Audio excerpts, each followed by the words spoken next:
Hey Bat fans, Luke here back with another video, and today we're going to take a look at another classic that is Batman and the Mad Monk, which is part 2 of the Dark Moon Rising. Part 1, which was that was the book I did a review for before, that was Batman and the Monster Men, which I will put a link in the description below about that. And this kind of continue on that series, which is set on the first year of Batman's career. And if you're doing your Batman timeline at home, this story, again, is a direct sequel to Batman and the Monster Men.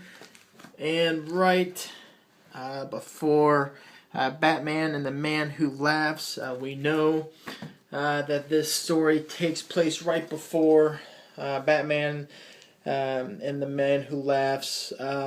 Basically, the last 2 pages of this book, which talks about a phone call that Batman, not phone call, but a call that he has to respond to dealing with, he says here, police scanner reports a warehouse full of bodies, seemingly poisoned, all bearing same semblance of a rictus-like grin, even in death, which pretty much is the setting, the very beginning of this book.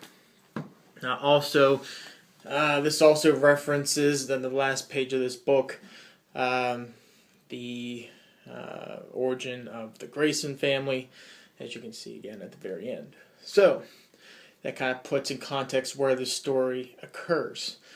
Overall, the concept of this story is that Batman goes up against this cult that's led by the individual known as the Mad Monk. And this cult is very vampiric in nature. They do human sacrifices and drink the blood of the sacrifices to gain, hopefully, in the teachings of the Mad Monk, eternal life. The Mad Monk, his name turns out to be, oh god, I can't remember his name. It's someone who is a distant relative of one of the, I'm not going to say famous families in Gotham, but, oh man, why can I remember his name? We just might skip that part. But he's a relative of one of the, again, one of the well-known family members of Gotham, we'll kind of say that. And somewhat like Batman, where Bruce kind of went away to gain some training, this individual, the Mad Monk, went away to Europe and kind of indoctrinated himself in this cultic belief that he has. And that's Batman unraveling the mystery that kind of leads to the final confrontation between, obviously, Batman and Mad Monk. Also in this, you see more of the relationship between Bruce and Julie Madison. Also into that kind of follow-on of what we saw in Batman the Monster Men with Julie's father, and him pretty much going through a psychotic breakdown. In the fact that Batman knows his name. And you hear a lot of criticism of you know, kind of like the breakdown of Julie's father, of why does he need to break down just because Batman knows his name. And while it does seem kind of corny, if you put in context of the reason why Julie Madison's father kind of felt such remorse in Batman the Monster Men, yeah, the prestige of his company was at risk when he knew kind of like the connection he had with the Maroni, Sal Maroni, and the Falcone family needing money to kind of keep him afloat. That's a major part into it, but I think it's more of a disappointment he feels that obviously Julie Madison kind of knows how much he kind of let her down. And if you kind of sit back and think about it like that, where, well, the prestige of the family business is important, kind of like how your daughter kind of remembers you and looks at you as a father, and worrying that that might get out, that part of his past might get out, you can kind of see how a father in that position will be so downtrodden with grief that it would eventually kind of affect you mentally. So I kind of don't give too much credence of that criticism of Julie's father in that context. But if you look at it in that perspective, you kind of understand where Matt Wagner was going with it in that context. Yeah, it was overblown a little bit, don't get me wrong, but still, in theory, I get what he was getting at. The book itself, it was a fun read. It wasn't a fantastic read, but it was fun. I'll say it's kind of starting with the art. I thought the art, again, Matt Wagner does a really good job in this story. The covers I just thought were really cool. Have like a flush detail of all the covers. I'll kind of just show you. Almost, I was looking at, kind of reminded me a little bit of the J.H. Williams run with Grant Morrison and the Batman and the Mad Gloves. Just sort of somehow like those pictures kind of were portrayed. If you look at the covers in the Batman run, you'll kind of see what I'm talking about. I don't feel like grabbing all the singles out. But yeah, the covers of the single issues in this, right, that's that last page I was talking about, the Graysons. Let's see if I can get that last one. Oop. They are kind of cool. I like it. So those were good, and I think one of the main criticisms I had with the art in Batman the Monster Man is I thought some of the backgrounds got kind of lazy, where you just kind of use like a simple color, kind of fill in the gaps in some of the background of the panels. But you see here the environment is a lot more flushed out this time, gets some more detail. It does have the same kind of color palette, the orange, brown, and black for the most part, but you get some more detail as far as the back and stuff like that. So I think he does a better job on that. But overall, I think the art in this is really pretty good. Not perfect, not fantastic, but good. I will say I like this. I kind of just some like the flashbacks you see in here in this story kind of does give you sort of the J.H. Williams type effect you saw in Batwoman and Detective Comics in his run. Definitely not on that same level, but in concept you see it from time to time, which I did enjoy. The character models, there's the Mad Monk right there, were pretty good, and you see there the sacrifice we're talking about.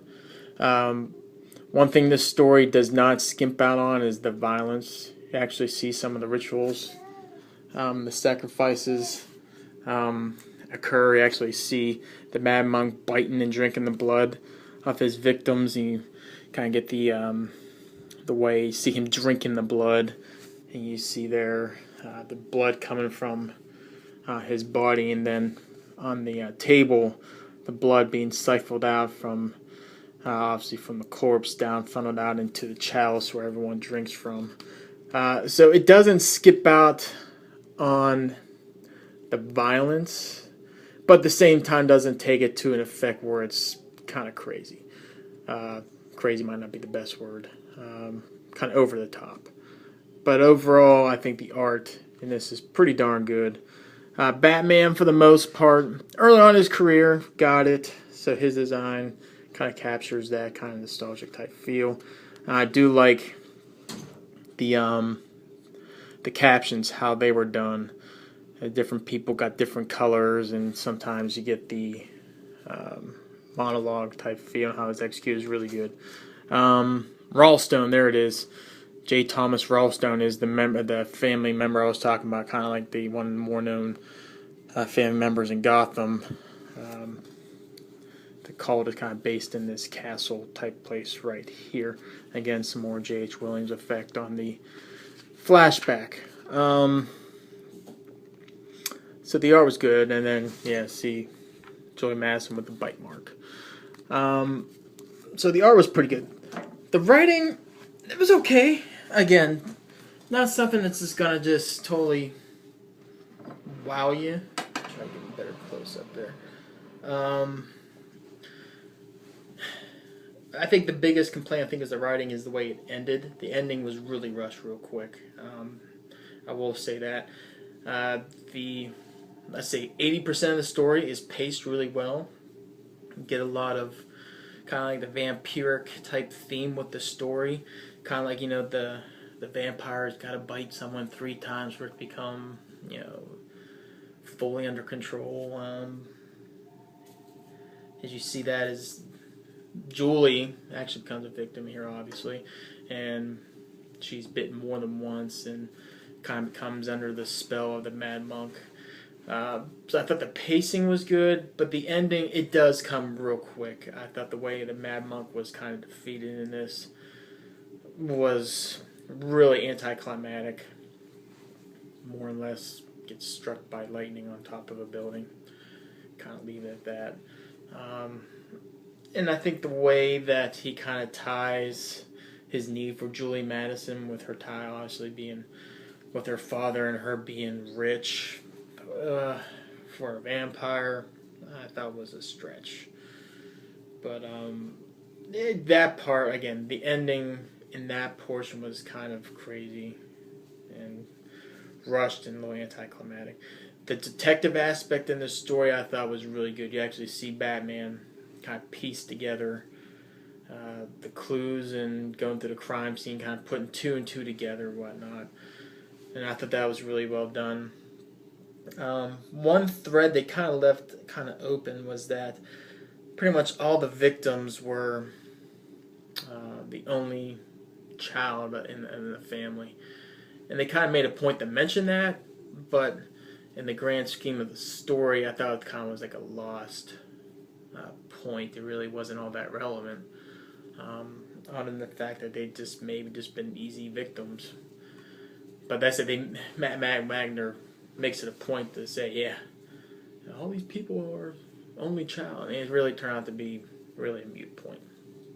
I liked how the relationship again with Batman or Bruce and Julie Madison is flushed out in this, and kind of leads into Bruce being, you know, the loner. He really can't commit to one person because of the life of the Batman. So that kind of that early theme we see early on in his career is kind of, if you're putting in context of continuity wise, is kind of like it, you know, why Batman really can't commit to one person. His true love is Gotham and whatnot. And you kind of see the early ons of why a relationship with Bruce and a female really, unfortunately, cannot sustain long term.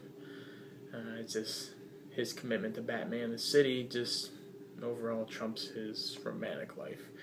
I do like how Julie kind of rides off in the sunset in this, and the Peace Corps, and her little letters she left with Bruce.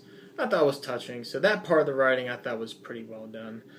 The crime element with Maroni and Falcone. Falcone does make an appearance in this.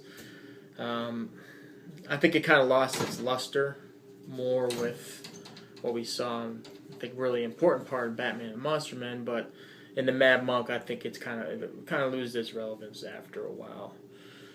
And again, with Julie Madison's father, I get the point they're going after, but his scope in this story, kind of. Well, he doesn't have a good ending. I will say that he dies in this. A spoiler, I guess, but it's just kind of loses its luster and everything.